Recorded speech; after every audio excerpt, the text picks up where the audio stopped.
Guys, Chelsea beating Liverpool at the Stamford Bridge, meaning that Liverpool now have lost 3 games in a row this season. The first one versus Crystal Palace, and then Galatasaray in the Champions League. And now it's Chelsea at the Stamford Bridge.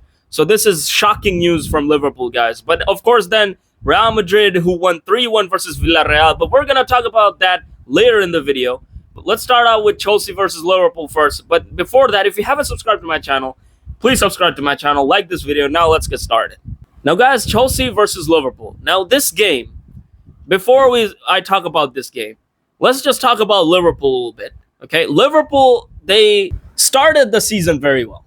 They won every single game in the first 5 games of the season in the Premier League. They won every single game, gathering all 3 points from every game and staying on top until they met up with Crystal Palace, who delivered their first loss of the season with a 2-1 blow at the Selhurst Park.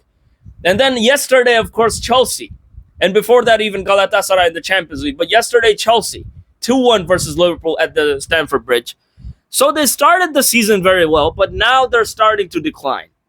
Now, I don't know what the exact reason is for Liverpool's decline like that, but I think that the squad has a very big impact. Okay?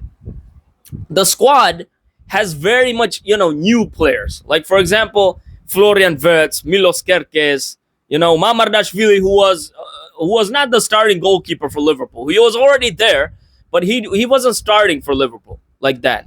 Alisson was doing that. But Alisson's injury forced Mamardashvili to, start for Liverpool. And of course, Alexander Isak. Okay? Alexander Isak, who is also kind of a new player to Liverpool. And I think that Isak hasn't adapted very well to Liverpool so far. What I'm seeing is what I'm seeing, okay? I was actually seeing Ekitike adapting very well to Liverpool than Isak. Ekitike started to adapt since day one in the Premier League. Since day one, he was scoring. But Isak hasn't scored a single game, I think, in the Premier League so far for Liverpool. He hasn't. So I think that Ekitike was a way better option to start the game yesterday. But what I'm saying, guys, what I'm trying to say is that the Liverpool team is kind of new. There's still a lot of adaptations that's needed for the team to perform well, okay?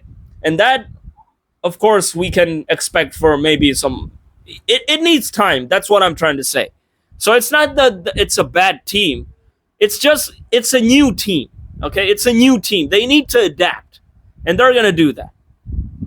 But, guys, yesterday's game was a very good game. I mean, Chelsea beating 2-1 Liverpool. Of course, Isak started yesterday, who provided an assist for Liverpool's goal, and Gakpo scored the goal.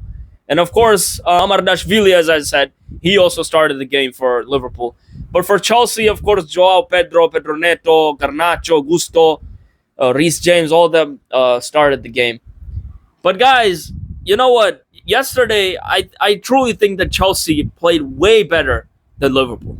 Because if you look at the stats, 53 possession of Chelsea, 47 of Liverpool, 14 shots, 6 on target from Chelsea, 12 shots, 2 on target from Liverpool. So from this, you can truly see that Chelsea played a way better game than Liverpool, which was kind of expected because Chelsea was a team just like Liverpool right now.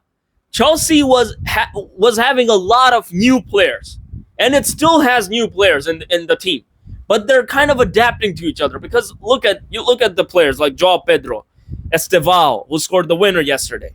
So these players are still adapting to Chelsea because listen, even Chelsea's form is not the best. Okay, they won yesterday, but before that, their form was bad. They lost against Brighton 3-1. Like we all know that.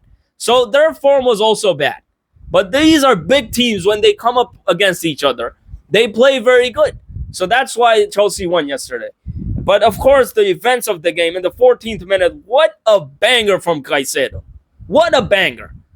And no one, of course, marking him in the outside the box. There was only Van Dijk there, who was trying to make a tackle, but it was too late because Caicedo just unleashed the shot to the top. And my goodness, what a goal from Caicedo. And of course, assisted by Gusto. And then, of course, in the 63rd minute, Isak, a very good ball from Szoboszlai, puts inside the box. And Isak with a very kind touch. Like, I wasn't expecting something like that to happen. But he actually controlled the ball, bring it down, and then give it to Gakpo, who was right there, and shoot it, and of course it was 1-1. And then in the 95th minute, Estevao, my goodness, that cross from Cucurella, a low cross, and then Estevao in the far corner, Liverpool defense broken, and of course Chelsea won the game 2-1. Now here, guys, there's something that we need to talk about. This last minute winner from Chelsea. This is something that Liverpool was used to do, right? Well, yesterday Chelsea did it. And this was something that I was seeing as a limitation from Liverpool. Like, you're winning games in the last minutes, and Liverpool fans are like, we win last minute. We only win games in the last minutes. This is a limitation, guys. This is not something to be proud of. Like, there was a lot of hype out there that Liverpool in the last minutes, like, it's the best team. Like, it's a limitation. It's not something to be proud of. And that, of course, we saw yesterday. Yesterday, they conceded a winner in the last minute, and they lost the game. But I think, you know what, guys?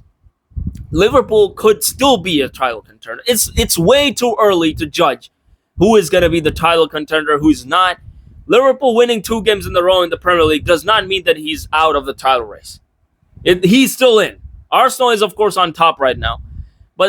But also, I need to say something about Mohamed Salah. Mohamed Salah this season hasn't been that good. Like, I have to say. 3 games in a row, he has 0 goal contributions. From Crystal Palace to Galatasaray to yesterday, he 0 goal contributions, which is something that I don't expect from the Egyptian king. But also, I want to say something about Gravenberch. Gravenberch is the best number 6 in the Premier League, I have to say. This is something that I just have to say, okay? But yeah, guys, I mean, the game was very good. But now, guys, let's talk about Real Madrid and Villareal, which was played at the Estadio Santiago Bernabeu, and Real Madrid winning 3-1 versus Villareal. Now, one thing that we all know is that Real Madrid, whenever they play small teams, they perform very well. But whenever they play big teams, like, for example, Atletico, in which they suffered a 5-2 loss last weekend, yeah, we all know that.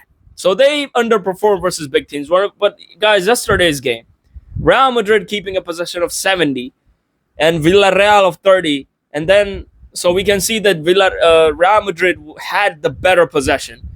And then 26 shots, 7 on target from Real Madrid, and 9 shots and 2 on target from Villareal. And, of course, one of them was the goal. So we can see that Villareal actually had chances in this game. And they actually had big chances in this game, believe it or not. They had very big chances. Like the Real Madrid defense, when it was like broken, Villareal were going for it, but just, the finishing wasn't that good. They could have scored like 3 goals yesterday. Like, I'm not even kidding. Some were like little tap-ins right there, and they were missing. And yeah, I mean, Real Madrid won 3-1. But guys, of course, in the 47th minute, Vinicius Jr. scores for Real Madrid, an assist by Kylian Mbappe.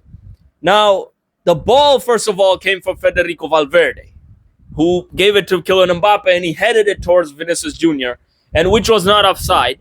So Vinicius Jr., of course, scored. There was a little bit of a deflection from a player of Villareal, but of course, the goal standard is Vinicius Jr.'s goal. And then after that, Vinicius Jr. with another goal, which was a penalty for Real Madrid. So he scored a penalty, and then Kylian Mbappe in the 81st minute scored. Now, I have to say that Mbappe is the most informed player right now. He scores in every single game for Real Madrid.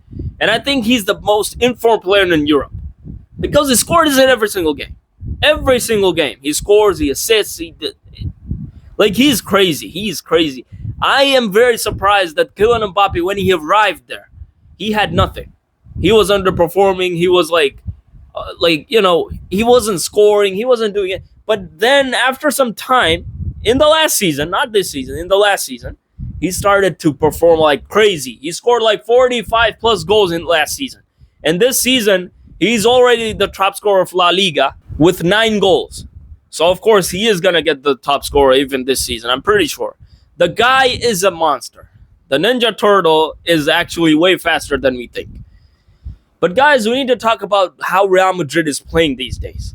Real Madrid, since Xabi Alonso came to the team as a manager, Real Madrid's playing style has kind of like shifted to like attacking football, to like, you know, a football where you keep possession and then you make runs and then you get the ball, you put it in, and it's kind of like that, you know, because when Carlo Ancelotti was at the club, there was literally all the time you see Real Madrid just running. But right now, they don't do that. What they do now is that they play possession. They do passes, they do this, they do that. So this is something that I am seeing a huge difference to Real Madrid, because they completely changed the way that they play, which is good. It's working, but it's not working against big teams, as I said earlier. But guys, Real Madrid are on top of the La Liga table. But if I win today, I don't know who I'm facing. Barcelona, I don't know who I'm facing today. But if I win, I'm going on top again. Of course, I'm facing Sevilla. I forgot. I'm facing Sevilla. So guys, that was it for today. If you enjoyed the video, make sure to drop a like, subscribe to the channel. I'll see you on the next video.